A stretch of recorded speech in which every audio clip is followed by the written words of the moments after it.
मित्रों, भारतीय जनता पार्टी की नेता, प्रसिद्ध टिकटॉक स्टार और फिल्म अभिनेत्री सोनाली फोगाट की मृत्यु हो गई है। गोवा में एक कार्यक्रम में गई सोनाली फोगाट जब खाना खाकर सो रही थी, उस समय उनको बेचैनी महसूस हुई और उनकी मृत्यु हो गई। उनके परिजनों ने इस मौत पर संदेह व्यक्त किए हैं और इसको अननेचुरल डेथ बताया है और ऐसा मामला भी दर्ज हुआ है। हालांकि डॉक्टर्स ने इसको दिल का दौरा पड़ने से मौत बताया है, लेकिन ये मौत विवादों में चली गई है। बता दें, सोनाली फोगाट भारतीय जनता पार्टी की नेता है, टिकटॉक स्टार रही है और बिग बॉस में भी आपने भूमिका अदा की है और काफ़ी चर्चाओं में रही है सोनाली फोगाट। और इस तरह से उनका चला जाना लोगों के लिए एक बड़ा झटका कहा जा सकता है, क्योंकि बहुत बड़ी संख्या में उनके प्रशंसक रहे हैं, चाहे वो बिग बॉस कार्यक्रम को लेकर हो, चाहे टिकटॉक को लेकर हो या एक नेता के रूप में हो। और राजनीतिक गलियारे में भी इस मौत को सामान्य नहीं माना जा रहा है। सोनाली फोगाट हमेशा चर्चाओं में, विवादों में रही है। एक सरकारी अफसर को पीटने का आरोप भी सोनाली फोगाट पर लग चुका है। सोनाली फोगाट का अभी तक पोस्टमार्टम नहीं हुआ है। आज उनका पोस्टमार्टम होने वाला है। पोस्टमार्टम रिपोर्ट के बाद ही पता चलेगा कि मौत के पीछे का कारण क्या है। टिकटॉक स्टार, भाजपा नेत्री, बिग बॉस 14 की फेम सोनाली फोगाट का शव आज गोवा से हरियाणा पहुंचेगा। हिसार के शमशान घाट में उनका अंतिम संस्कार ऋषि नगर में किया जाएगा। परिजनों ने बताया है कि सोनाली के शव का पोस्टमार्टम अभी नहीं हुआ है, पुलिस छानबीन कर रही है।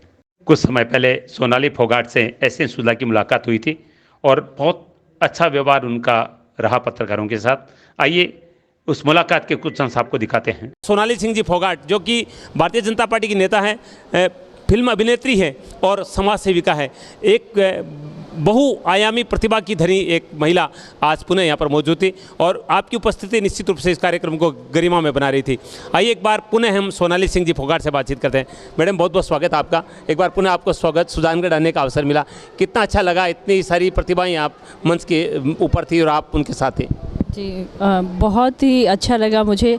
राजस्थान अपने आप में एक अपना जो हिंदुस्तान में एक कल्चर का हम देखते हैं उसके बारे में, तो राजस्थान की जो धरती है, राजस्थान के जो कल्चर है, वो मुझे बहुत प्रभावित करता है और बड़ा मन करता है यहाँ पे आने को।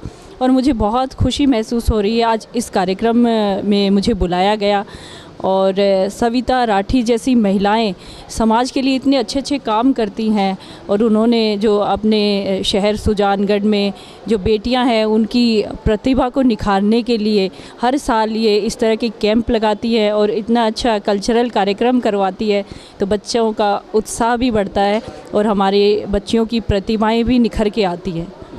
कितना अच्छा लग रहा है, क्योंकि आपने यहाँ की प्रतिभाओं को देखा। खासतौर से बेटियों के लिए कार्यक्रम आयोजित किया गया था और बेटियाँ हर क्षेत्र में आप देख रही थी कि बहुत बेहतर ढंग से मंच पर अपनी प्रस्तुतियाँ दे रही थी। बहुत ही अच्छा लगा मुझे और जो बच्चियों ने परफॉर्म किया बड़े ही खूबसूरत ढंग से और बड़े ही जोश के साथ उन्होंने परफॉर्म किया। और यहाँ पे जो कार्यक्रम की शोभा और भी बढ़ रही थी, जो राजस्थानी कलाकार आए हुए थे उनसे, तो हम लोगों को बड़ा आनंद महसूस हुआ उससे, उनकी गायकी को सुन के और उनकी परफॉर्मेंस को देख के, तो बहुत सुख की अनुभूति हो रही है। क्योंकि आप हरियाणा से हैं और राजस्थान हरियाणा के कल्चर में बहुत ज़्यादा फर्क नहीं है। हाँ जी, हाँ बिल्कुल। हमारे पुरखे भी कभी राजस्थान से ही हरियाणा गए थे, हाँ जी, इसलिए हमारा यहाँ से इस मिट्टी से जुड़ाव है और यहाँ की मिट्टी की खुशबू हमें अपनी तरफ खींचती है, तो बड़ा अच्छा लगता है यहाँ आके। मैडम, चूँकि आप एक नेता भी है, भारतीय जनता पार्टी में एक ब्रांड एम्बेसडर की भूमिका अदा करती है महिलाओं के लिए। खासतौर से वर्तमान में जो परिस्थितियाँ हैं देश में, जिस तरह से महिलाओं के साथ उत्पीड़न की घटनाएं, छोटी छोटी बच्चियों के साथ जिस तरह की घटनाएं हो रही, कितना दुख होता है मन में ये देखकर। बिल्कुल, आप का कहना सही है। आज के ज़माने में जो ये ख़राब मानसिकता के लोग हैं, बच्चियों पे जो ये अत्याचार होता है, इस तरह का घिनौना कृत्य किया जाता है, उसके लिए ऐसे लोगों को फांसी पे लटका देना चाहिए। और हरियाणा सरकार में बीजेपी की सरकार ने और मुख्यमंत्री जी का ये जो अभी आया प्रावधान की 12 साल की से कम उम्र की बच्चियों के साथ रेप की घटना, अनहोनी घटनाएं, ख़राब मानसिकता के लोगों के शिकार जो बच्चियां हो जाती हैं, उनके लिए तुरंत फांसी की सज़ा का प्रावधान किया गया है। और हमारी सरकार, हमारी पार्टी, पुलिस डिपार्टमेंट सब लोग सहयोग करते हैं और ऐसे लोगों को खोज के निकालने का काम कर रहे हैं। तो मैं चाहती हूँ कि इसमें समाज का, आप जैसे लोगों का भी योगदान होना चाहिए। ऐसे लोगों को हमें जड़ से उखाड़ फेंकना चाहिए ताकि हमारे समाज में एक अच्छाई की तरफ बढ़े, सब तरह से माहौल ठीक हो और हमारी जो बेटियों का हम इस तरह के कार्यक्रम करके मैसेज देते हैं कि उनको पढ़ाओ लिखाओ, आगे बढ़ाओ, ताकि जो महिला है वो जिस तरह से पुरुष काम करता है उसी तरह से एक महिला भी आगे बढ़े और पुरुषों के साथ कंधे से कंधा मिलाकर चले। बेटियों में भी वो उत्साह और जोश होना चाहिए, पर इस तरह की घटनाएं जब सुनने में आती है तो वो जोश कहीं ना कहीं कम हो जाता है। तो जो सोशल वर्क करने वाले हैं, आप जैसे मीडिया के साथी हैं, समाज सेवा करने वाले लोग, राजनीति के लोग, सब लोगों को एकजुट होकर ऐसे लोगों के खिलाफ लड़ना चाहिए। हमें ऐसे लोगों को सज़ा दिलवाने में, उनको समाज से खोज निकालने में हमें एक दूसरे की मदद करनी चाहिए। मेरा सोचना यही है। मैडम, आपका इशारा कहीं न कहीं उस कार्यक्रम के तरफ है, प्रधानमंत्री के बेटी बचाओ बेटी पढ़ाओ, जिसका उद्घाटन हाल ही में जून में प्रधानमंत्री जी ने आकर खुद किया था। जी जी, बड़ी अच्छी मतलब ये योजना थी प्रधानमंत्री जी की और इस मुहिम के तहत हम काफ़ी हद तक कामयाब भी हुए।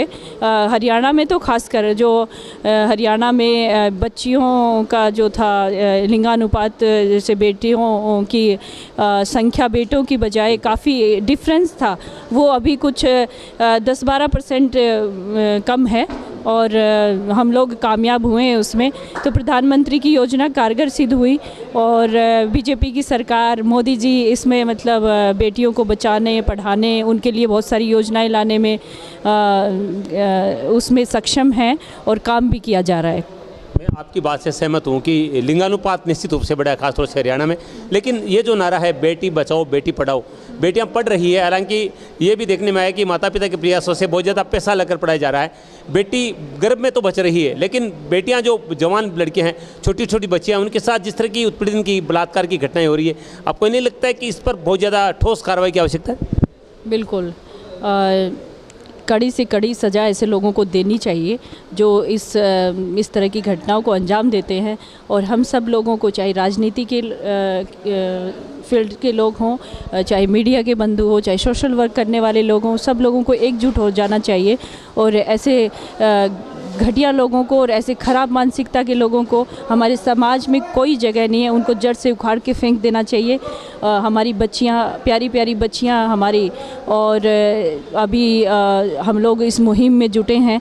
सब लोगों को इसमें साथ में मिलकर काम करना होगा, तब हम समाज में बच्चियों को प्रोटेक्ट कर पाएंगे। बहुत अच्छी बात कही है, सबको मिलकर काम करना होगा तभी होगा। तो धन्यवाद। बिल्कुल सही कह रहे हैं कि बेटे वो नहीं कर पा रहे हैं जो बेटियां कर रही है, जबकि एक समय था जब बेटियां कोई चाहता ही नहीं था। आज लोगों की सोच बदली है। उसके पीछे कारण ये है कि चाहे शिक्षा का क्षेत्र हो, चाहे अभिनय का क्षेत्र हो, चाहे खेल का क्षेत्र हो, सोनाली सिंह जी फोगाट जैसी महिलाएं, लड़कियां आगे बढ़कर निश्चित रूप से माता पिता का गौरव बढ़ा रही है और कह रही कि हरियाणा में लड़कियां आगे बढ़ रही, तो राजस्थान के माता पिता को भी वो जज्बा दिखाना चाहिए कि बेटियों को हम आगे बढ़ाएं, घर से बाहर निकालें, ताकि बेटियां अपने माता पिता का गौरव बढ़ाएं।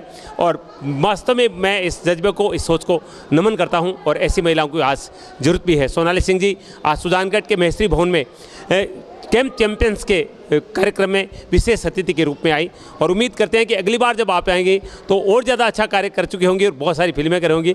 उसके बाद में हम पुनः आपसे बातचीत करेंगे। एशियन सुधा के लिए मैं शिव कुमार तिवारी, होगी विवेक तिवारी के साथ आप सबका धन्यवाद। नमस्कार।